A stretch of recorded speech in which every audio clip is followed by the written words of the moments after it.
Hello and welcome to the Happiness Is podcast with me, your host, Bruce Aitchison from Happiness is Egg-Shaped. And today I have got no idea what is going to happen, but I am hugely honoured to be joined by two players who took part in what has become one of the most historic games in the history of rugby union, this game that we know and love.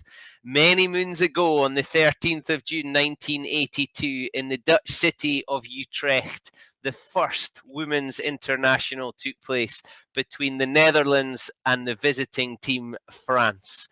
Since then, the game has come on leaps and bounds and is almost unrecognisable from that first fixture that was played in Utrecht. I am so honoured to be joined by two players from the French team, captain Judith and her sister Sylvia, who both played for the Toulouse club and represented France in that game. This is going to be entertaining, if nothing else. So without any further ado, please welcome Judith and Sylvia. Bonjour, ça va? Oui. Bonjour. So we will begin with our very first question. How long had you played rugby before the first international? Combien on a joué de rugby? 7 years. 7. 7 years. For Toulouse? Yes. Que Toulouse. Good Only Toulouse. Only Toulouse. Who organised the game between the Netherlands and France? The association Netherlands in 1982. And what can you remember about that day? What? It's very, very difficult because the goals was strong and strong and heavy. Heavy and strong. The contact was difficult. Strong. The contact was difficult. And did you win the game? Did you quoi? Did you? What was the score? The score, it's very small. Just my remember is 9 or 9-3. Qu'est-ce que tu veux dire? Quel est le score? Ah. And how did you celebrate?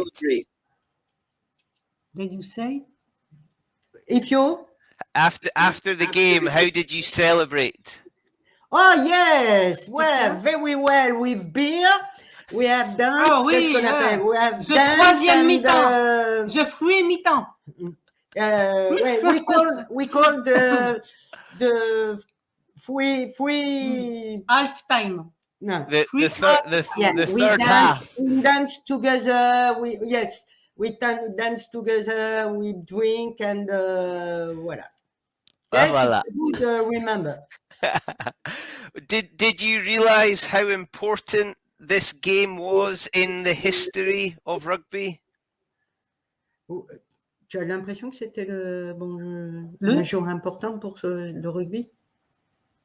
Un jour important, non. Mais really? Un jour important, non. We thought at this time, no. But after. We have very, very proud to get to de faire partie de l'équipe. We are proud to for the national team. But the importance of this day for us, no, really, at this time. But how does it feel to have been part of that game? Is it very emotional? Oh, yes. Ah oui. Oh, yes. Very. Oui. Oui. And to play with your sister must be wonderful. Yes, sure. And we like enormously to play together. You like to play together. And yes. Judith, the captain. Yes. She was captain because it's an example in the game and strong, and it's very an example. Do you still enjoy rugby? Quoi? Do you Yes. still enjoy to watch? Oh, est-ce que tu aimes le rugby encore là? Ah oui, oui. Very, yes. I see match. We see the woman rugby, sure. And the man rugby. And the man, and we are in Toulouse now, and we are a fan to Stade Toulousain aussi. Also. Why did you play rugby? Pourquoi tu joues au rugby? Quand? Because we love contact. Very contact. It's voilà. And to play with many women. No one man, one woman. Very woman. She prefer sport together, not one like runner, voilà, ou tennis, you know. To be part of a team. Voilà, with a team. Voilà. Yes. Voilà. Do you have a message for the French team? Yes. Il me répète les mêmes questions. Ah, d'accord. Continue to see, continue to see the game. It's very, very. It's a pleasure to see them because it's wonderful, and voilà. I want just a wish. We have my sister, enfin, ou in general, have an international card. It's a wish because today we know now we are important. The evolution rugby team woman is because we are the first. You understand? Yes, I understand. It is magnificent, wonderful. Do you have the program? Do you have the book? Yes, le livre. Montre-lui le livre.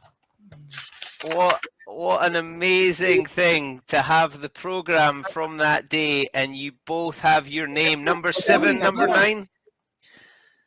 Number 7 and number 9. Ah, la date. The date? Inside. And the team list. Yes. You have the teams. À Toulouse ou les deux? Non, l'équipe. 5 players from Toulouse, including Judith and Sylvia.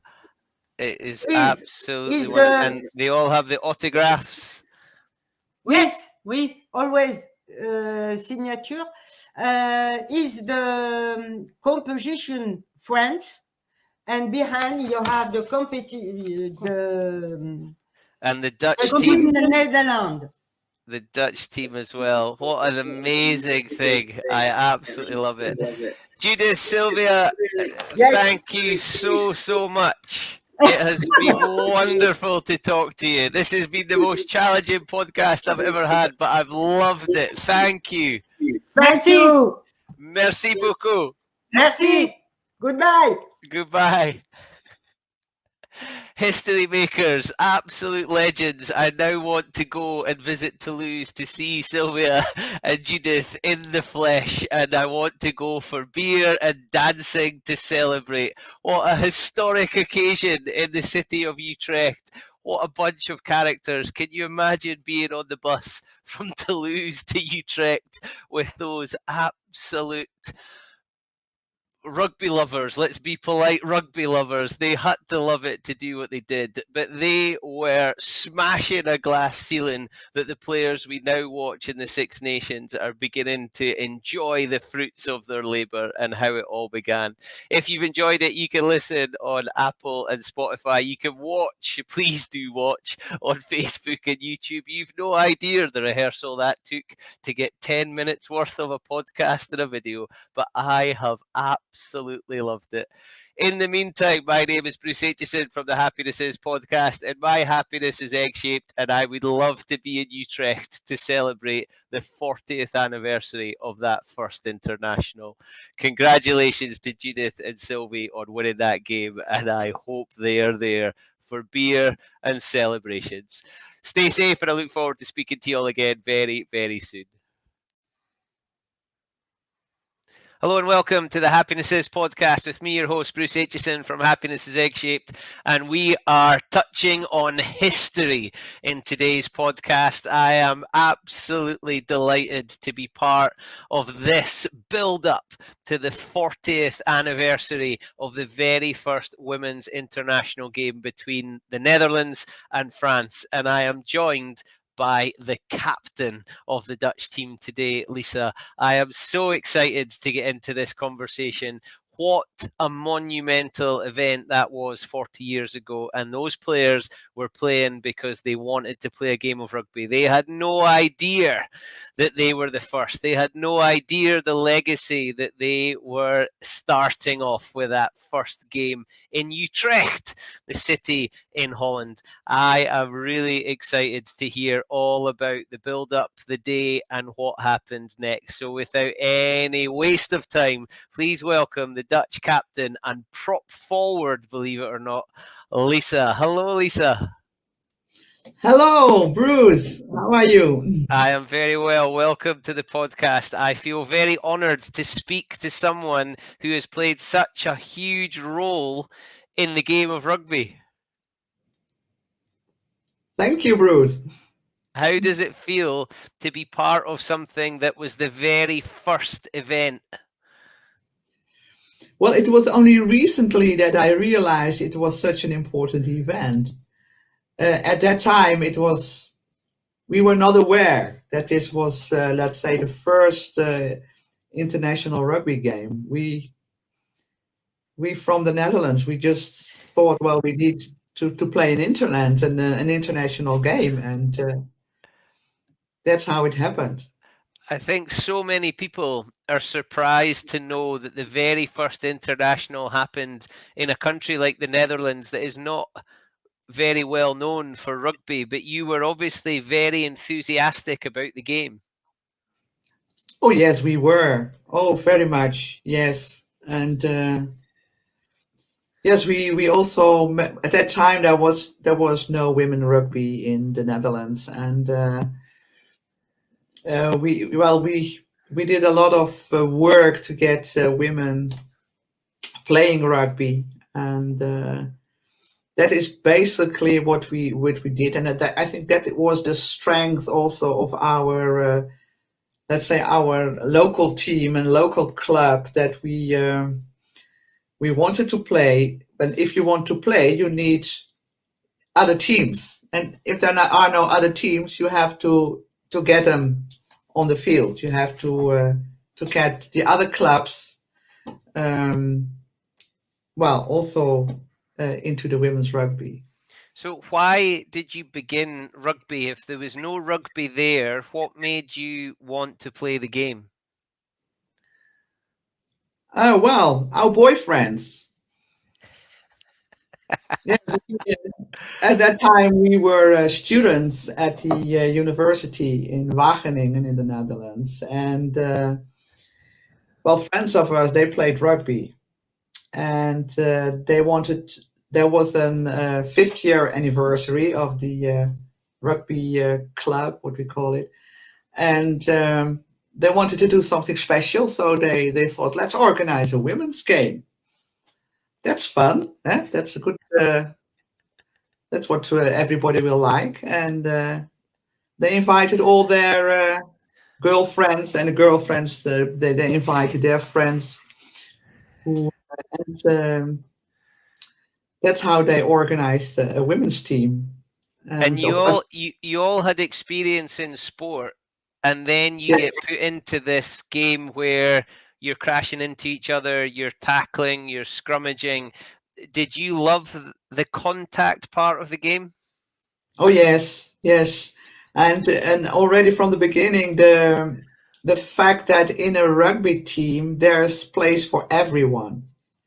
If you are fast, or if you are strong, if you are small, there is for everybody a proper place, and that made it so attractive for us.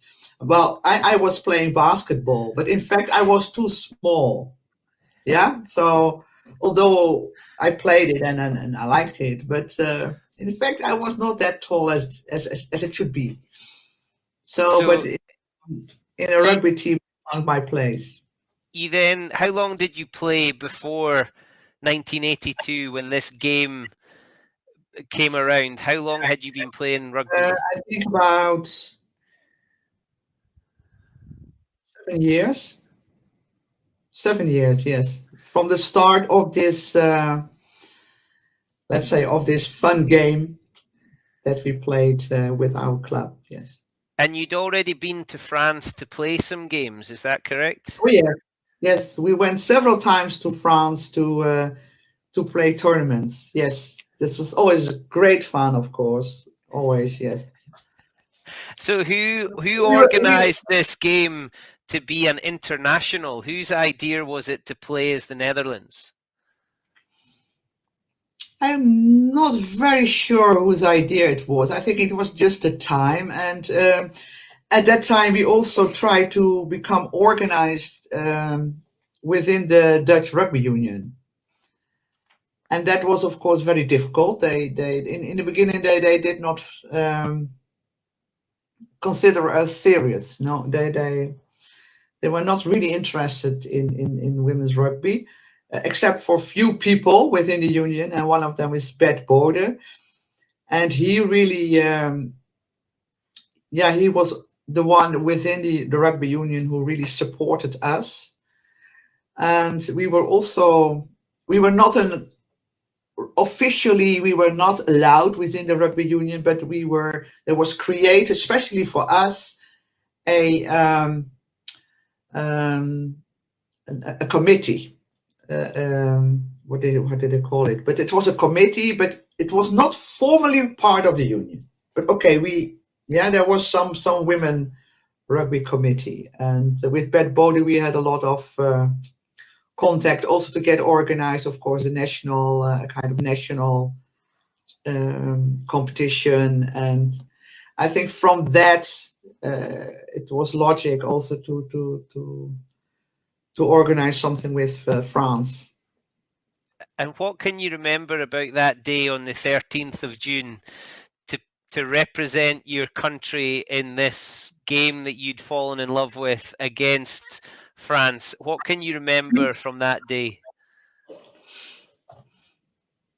I remember that we played in Utrecht. That's we were not allowed to play at the National Rugby Center, and that's what I remember very well. It was just a small, Utrecht, small, just an ordinary rugby field, let's say.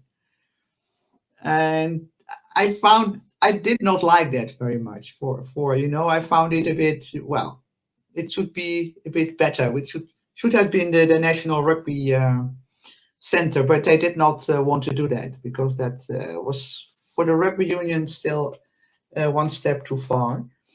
So we played in Utrecht, and well, yeah, for me it was much more like a normal game we had against France. And the nice thing that we could wear the Dutch, of course, the national shirts, etc. Of course, they did not buy new ones for us. We used let's say old ones, also used by the men. So there was not they had a bag full with shirts, and we tried to find the good sizes that fitted us. And Was of there course, a lot of people there to was of watch? the Netherlands, yes. Was there a lot of people there to watch? That was nice. There were quite some people watching. Yes, along the lines. Yes, yes. And But do you not. remember anything about the game? Do you remember playing against the French opposition? Yeah, the proper game I cannot remember very well, but yeah, they were quite tough. They were quite tough because at that time we in the Netherlands, and especially my team from my club, we are quite convinced that we played very well rugby, and and we knew that the French they are in at that time they were already a bit more advanced. They had much more already experience with women rugby, but it was a bit of a disappointment that we could not beat them. Yeah, Um, yeah, yeah. but after the game, how did you celebrate? Did you get to know some of the French players? Did you all stay together? I cannot remember very well, but I think we went there, yeah, to celebrate, of course, the third half, and with everything that. Yeah, we were also very good in the third half. Yes, we had always a lot of songs, and we made our own songs, and of course we had to deal with the songs that the men used to sing, but we changed them to make them more women friendly, I would say. And no, there was always singing. Yes, there was always. I think I can imagine at that time there was also a lot of singing and of course drinking and yes, yes, yes. And a good time. How does it feel now, 40 years later? You start speaking to some man in Scotland about a game that 40 years ago. How does it feel to have been part of that? It feels very special, and it feels well. The thing is that I'm so proud that from this for me it was not this first international game, but this starting of women's rugby and this because we put a lot of efforts in getting women playing rugby and then now there is a Six Nations. That's for me it is amazing. It is amazing that I can only be proud. I'm so proud that all this happens from that and that we contributed to that. Yes, and that apparently that game was the start for a more, I think, more recognition of women's rugby. Yeah, I was just watching the podcast by Jenny, that the recent one you made, and said, oh my goodness, I'm just proud to see her, to see these very professional sportswomen, and oh, that is really I can only feel very very proud. The Yes. the hairs on the back of my neck are standing up because you were the very first captain, and now we have these professional athletes. They're role models. We've got young girls who are growing up now who can see that rugby is it's a career, but it's also something to be involved with and to make life better. And you played such a huge part in this by being in that first international. What did you do in rugby after the game? Did you keep playing? Well, just for a short while, because I had it was very difficult for me because I went working in Africa, and a few months after the game, I already left the Netherlands to go to Mozambique to work there after my studies. And of course, it was very difficult because I had to leave rugby behind. My only hope was that I could play rugby, or at least one way or another, in South Africa. But that was at that time very difficult, and so yeah, I in fact from that time onward I stopped playing rugby. Yeah, but it always stays in my heart. It's always there. Yeah. Well, I hope that now people realize what happened 40 years ago. I think you will stay in everyone's heart as well because you've played such an important part. And the city of Utrecht now is known as the site of this first international. If you could speak to some of the current internationals, players like Jenny that you saw on the podcast, what would your message be to those women? Oh my goodness, that's a difficult one. Oh, I wanted to tell them that I'm so proud and that they really should continue playing and being a role model for others, and that I'm very, very happy to see them. Yeah, very, very happy. Yes. Lisa, I feel very honoured to have had the opportunity to speak to you. Thank you so much for joining me, and I hope that one day I can come to Holland and visit, and you can take me for a tour of Utrecht and show me where it happened. Okay. Okay, I will. Thank you very much, Bruce. Thank you, Lisa. It's been amazing to speak to you. Thank you so much. Yes, and thank you for your very good work. Also, all these podcasts and showing all these women. Great. Thanks a lot. Thank you so much. What an absolutely amazing lady, and what a great podcast. I'm so happy. I can't stop smiling, and the hairs at the back of my neck have stood up many, many times. A trailblazer, somebody who planted a seed, who had no idea the legacy that she was going to contribute to. And it is amazing to think how that has grown and grown. And the future, I hope, is very bright for the women's game. It all started on the 13th of June in 1982, Holland against France, with Lisa as the captain of the Dutch national team. Absolutely fantastic. This is why we're here. This is why we love the game. It's the people in it. It's the relationships that are built, the memories that are made, and the experiences we shared. And that is just made my day. I've absolutely loved it. My name is Bruce Aitchison from the Happiness Is podcast, and my happiness is egg-shaped. I look forward to speaking to you all again very, very soon. In the meantime, thank you very much, and stay